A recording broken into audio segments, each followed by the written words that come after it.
Si tu fais de l'argent ton maître, il te mènera très certainement en enfer. Évidemment, nous avons tous besoin d'argent pour survivre, vivre, se faire plaisir et pouvoir réaliser ses rêves. Par contre, il faut comprendre que l'argent est une conséquence. Et ça doit être une conséquence qui découle de certains choix. Ça ne doit pas être ce que vous pourchassez. C'est l'argent qui doit courir après vous. Je vais vous expliquer pourquoi est-ce que cette règle qui s'applique à chacun est également valable dans le monde du business. Parce que si vous choisissez une activité uniquement en raison de son taux de rentabilité éventuel ou projeté, vous risquez de ne pas aller très loin. Ça pourrait très mal se passer. Pourquoi? On va en parler tout de suite et vous allez comprendre qu'il y a d'autres facteurs qu'il faut prendre en compte afin de décider dans quoi est-ce qu'on veut se lancer. C'est extrêmement important. On en parle tout de suite.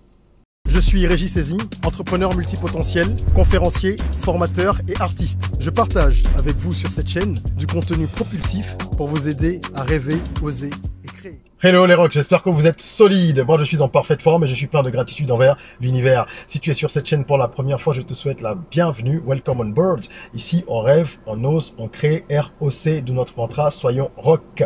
C'est une chaîne sur laquelle je partage des contenus qui ont trait à l'entrepreneuriat, au développement personnel et à l'éducation financière. Bref, des sujets différents mais qui sont tous interconnectés parce qu'ils permettent en fait à chacun de prendre conscience de son potentiel et de l'exploiter au maximum.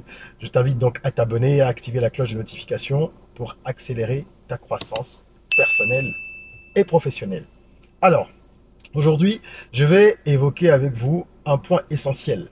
Vous savez, lorsque les gens veulent se lancer dans le business, ils choisissent des activités en ne tenant pas compte de tous les facteurs. Il y en a plusieurs.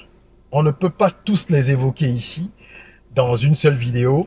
Sur la chaîne, j'en ai déjà parlé. Il y aura d'autres vidéos dans lesquelles je parlerai de certains autres facteurs, parfois de plusieurs à la fois, donc des analyses combinées. Mais aujourd'hui, je veux parler de l'argent, la rentabilité. La rentabilité d'un business, c'est très important parce qu'un business, on le crée pour gagner de l'argent. Il faut que ce soit rentable. Par contre, vous ne pouvez pas vous baser uniquement sur les projections de rentabilité, sur ce que vous anticipez en termes de rentabilité pour vous dire j'irai dans tel ou tel secteur parce que j'ai lu une étude dans laquelle on estime que dans ce secteur il y a eu 40% de croissance et qu'il y aura peut-être 150% de croissance sur les 3 années à venir, ou alors parce qu'autour de moi j'ai remarqué que Jean-Paul et Kwasi se sont lancés dans ce secteur et que les deux prospèrent, qu'il y a plein d'autres personnes que je ne connais pas également qui font leur incursion dans ce domaine-là, sur ce secteur, et qui gagnent beaucoup d'argent, alors moi aussi j'y vais. Ce n'est pas suffisant. Lorsque vous voulez faire un choix, vous devez croiser d'autres facteurs. Pourquoi? Parce que quel que soit le niveau de rentabilité de l'activité que vous allez choisir, il y aura des difficultés. Il y aura d'énormes difficultés. Elles peuvent se présenter au début, ce qui est souvent le cas, comme elles peuvent survenir plus tard. Parce que parfois, il y a des activités qui sont en pleine croissance sur un marché. Et bien, quand vous arrivez, vous pouvez bénéficier de cet engouement-là et donc faire des ventes. Mais les problèmes structurels vont survenir après. Si ce n'est pas au début, ils surviendront quand même. C'est la base de la vie d'une entreprise. Il y a des difficultés et il faut les gérer tout le temps. Lorsque ces difficultés vont survenir, est-ce que vous serez en mesure d'y faire face? Je ne suis pas ici en train d'interpeller votre compétence pour savoir si vous serez un bon manager ou pas. Ça, c'est une autre paire de manches.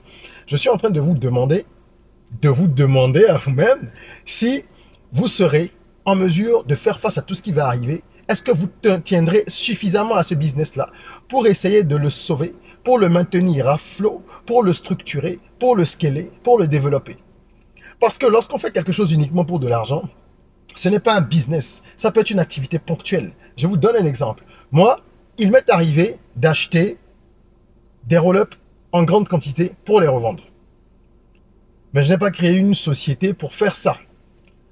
Parce que c'est pas une passion. L'import-import, c'est pas ma passion. Je ne vais même pas parler de passion. C'est pas quelque chose qui m'intéresse foncièrement. Pour moi, ça fait partie de certaines activités. Donc, on apprend à faire ça. Dans plusieurs activités, on a besoin à des moments donnés de faire de l'import-export. Mais je ne vais pas monter une boîte qui ne fait que de l'import-export, par exemple, pour trader des produits. Ça ne m'intéresse pas. Pour moi, c'était une opportunité, c'était quelque chose de ponctuel. J'ai trouvé un filon où j'avais des roll-ups à très bon prix et je pouvais me faire jusqu'à 200-250% de bénéfices, oui, de marge, après avoir transporté, communiqué là-dessus et tout ça. Et je me suis dit, waouh, ça c'est énorme. Donc, je vais là-dessus, je fais ça une fois et basta, je passe à autre chose. Ça, c'est le comportement qu'il faut avoir lorsqu'on cible une opportunité donnée. Mais si vous voulez structurer la chose et que vous vous dites, ah ben, je vais maintenant monter une boîte ou je vais commencer à importer tout ce qui est matériel publicitaire, support publicitaire pour revendre, etc., vous rentrez dans le cadre d'un projet. Et si je l'avais fait, je pense qu'à un moment donné, j'aurais, comme je suis en train de vous l'expliquer, de façon générale, j'aurais jeté l'éponge. Même si l'entreprise n'avait pas de problème, je m'en serais désintéressé. Parce qu'à la base, je n'ai pas un intérêt particulier pour ça. Et c'est ça qui est important. C'est là que je vous interpelle. Si vous n'avez pas un intérêt particulier pour une activité donnée, vous allez vous retrouver, en fait, à tout simplement courir derrière l'argent. Et dès que vous allez vous rendre compte que peut-être ça ne fonctionne plus, ou que ça vous demande beaucoup de temps, beaucoup plus de temps que vous n'imaginiez, même si c'est rentable, vous allez vous en désintéresser, vous allez mal gérer l'activité, et vous ne serez pas performant. Ça peut même créer des frustrations. Moi, j'ai vu des gens frustrés et j'ai moi-même été frustré. Dans certains cas où une entreprise fonctionne, mais fonctionne très bien. Mais c'est quelque chose qui ne m'intéresse, je dirais plus, mais en fait pas. Qui ne m'intéresse pas seulement que parfois on ne le sait pas au départ. Lorsqu'on est en train d'essayer plusieurs choses, on se lance dans l'entrepreneuriat, on fait ceci, on fait cela, et que vous avez parfois une activité qui va sortir du lot, parmi tout ce que vous tentez, vous allez vous y accrocher parce que ça fonctionne et que vous avez besoin d'argent et ceci et cela. Puis vous allez apprendre à aimer l'activité. C'est indispensable. Vous essayez de développer de l'amour, de l'intérêt pour cette activité-là. Parce que pour la maintenir, pour la faire tourner, il faudra l'aimer. Seulement que, malgré vos efforts, si c'est vraiment pas, comme on dit, votre truc, et que vous n'êtes pas calibré pour ça, vous n'avez pas d'intérêt pour ça, malgré tous vos efforts, vous trouvez que ce n'est pas un sujet qui vous stimule, vous finirez par abandonner, mettre cette entreprise de côté, ou alors mal gérer les choses, parce que vous serez frustré. L'entrepreneuriat, ça vous demande énormément de temps. C'est ce qu'il faut comprendre. Donc, dès que vous lancez un projet, sachez que ça va vous bouffer de l'énergie, du temps, des ressources et tout le reste. Ne pensez pas que ça va être quelque chose que vous allez pouvoir faire à mi-temps, en dilettante, etc. Et vous dire, bon, même si j'aime pas trop ça, bon, écoute, je vais le faire un peu non. C'est pour ça que je dis souvent qu'il y a une différence entre un homme d'affaires et un entrepreneur. L'homme d'affaires, il peut aller sur des opportunités de façon ponctuelle. Quelqu'un qui va chercher un marché, quelqu'un qui va trouver une opportunité, comme je disais, j'ai pris des roll-ups, je les ai revendus. Ça, pour moi, c'est le côté businessman. Et l'un n'empêche pas l'autre, au contraire. Je pense que c'est même bien d'avoir cette complémentarité. L'entrepreneur qui est en vous doit s'intéresser à des choses qui le stimulent. Parce que ce qui vous stimule, vous allez le faire avec tellement d'implication que vous serez résilient malgré les difficultés. Et que l'effort, la régularité, tout ce que vous allez investir dans cette entreprise, vous allez donner de vous-même, ça va vous amener à réussir. Il y a plus de chances que vous réussissiez si vous aimez ce que vous faites. Parce que vous vous impliquez plus, vous ne comptez pas vos heures, etc.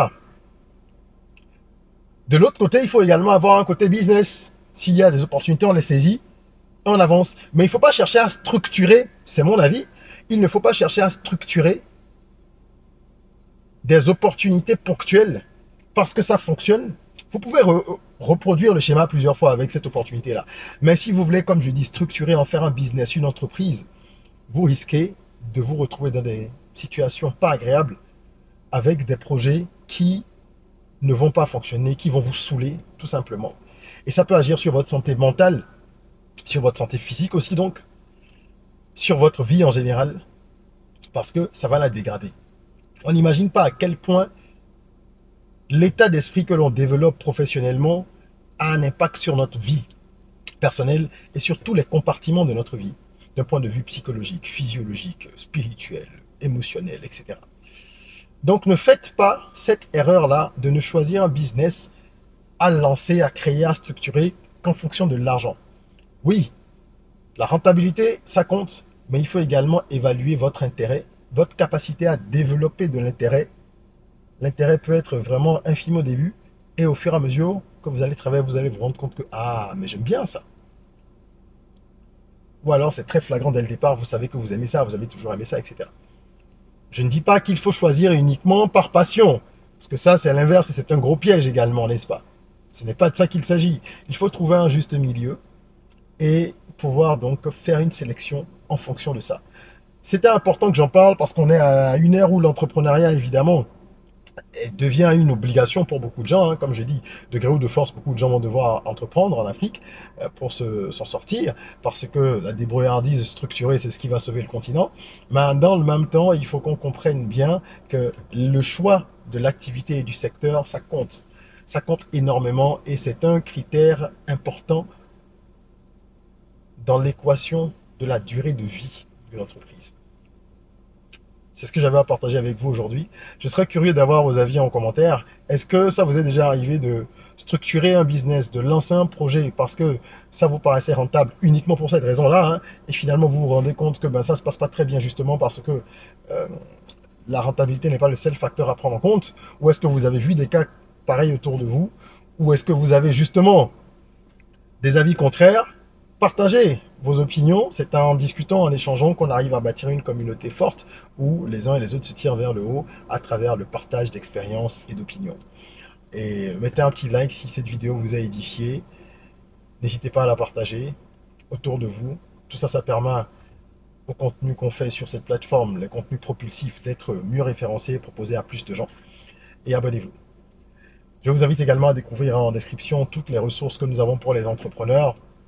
Donc des ouvrages sur l'entrepreneuriat et le développement personnel à notre plateforme d'e-learning academyrock.com où il y a plusieurs formations qui vous seront utiles, en passant par l'album de développement personnel Soyons Rock, musique urbaine avec des thématiques de dev perso et bien d'autres ressources. Voilà.